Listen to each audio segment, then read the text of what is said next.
This is Lewis Hart for Boxing Social in association with Empire Fight Style and William Hill. Delighted to be joined with Dave Coldwell. We've just seen a tentative 7 rounds from AJ in with an emphatic knockout. How are you feeling after that? What a finish! Listen, all anyone cares about is the finish, don't they? You know, the fans are going home happy that you're going to get a highlight reel knockout. AJ's confidence will skyrocket. You know, he's not had a knockout for a while. When you're a fighter that's been built up on the devastating finishes and things like that, and you don't get that knockout for a while, then I can imagine, you know, that's a bit of a sinking feeling. So it's good for him. It's you know, a fantastic right hand, and his confidence will be right through the roof. Exactly. Do you think that's what he needed for the confidence to get a sort of a knockout like that? You know, that was sort of the return of the old AJ there, really. Yeah, 100%. And listen, it would have been no good him going in there and just blasting for 2 rounds and getting rid of him in a round or two, because he wouldn't have got anything out of the training camp with Derek James. The stuff that he's learning under Derek James, that wouldn't have been really put into practice.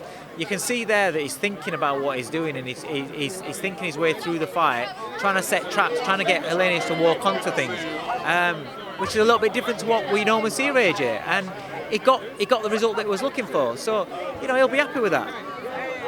What did you sort of make of the boos early on? I think 3 rounds in, it's a little bit harsh, you know, but that's what people expect of Anthony Joshua. That's the pressure that's on that man, you know, and he's been, you know, he's carried British boxing for a long time, you know, before Fury became what Fury is now. But I think it's a little bit, when you think it's a last-minute opponent, completely different type of opponent to what he were preparing for. We all know in the game that Helenius can punch, and you can see by AJ's face marked up. You know, there weren't that many punches until the last couple of rounds where AJ started getting tagged a little bit, walking onto jabs. But Helenius carries enough power to damage your face, and you know, so you got to be smart. You can't do what he did against Ruiz, catch him in a good shot and think, I'm going to go in for the kill and finish her, because then we'd all say he's stupid for making the same mistake twice. You know, so he thought about it. He took a step back after he tagged him, and everyone thought, oh, he's going to go through gears now. He was still thinking his way through, and he picks his time, and you know, he got the finish that he wanted anyway. And so I think it's a good performance for him. I think it's a satisfactory performance for him, and I think it's a very, very good confidence-boosting performance for him. Is there a worry with fans after seeing Wilder knock him out in 1 round, taking AJ 7 rounds, they might compare the performance? 100%. I was saying right from the start, people are going to compare. It's a no-win situation, because if it goes more than a round, people are going to say, oh, Deontay Wilder. Joshua's a different fighter to Deontay Wilder, and Deontay Wilder can do that to absolutely anybody, you know. So it was always going to be a sort of like a harsh reception from a lot of the fans in regards to AJ with that performance. And you've got to understand the mentality of him and the progression that he's trying to do under Derek James.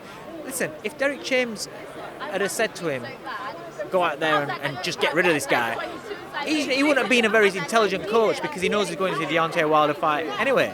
And if AJ had just gone out there swinging just to get rid of him as quick as he can, then that shows that he's not trying to put into practice what they're working in. So what's the point in that relationship? So it shows there that they're on the same page, and he's willing to follow instructions and try and put into practice what he's working in the gym for the bigger fight. Is that big fight 100% with Deontay Wilder? Well, it looks like it. I mean, you heard Eddie Hearn, you know that's the fight that they've all been talking about. There's been rumours about it.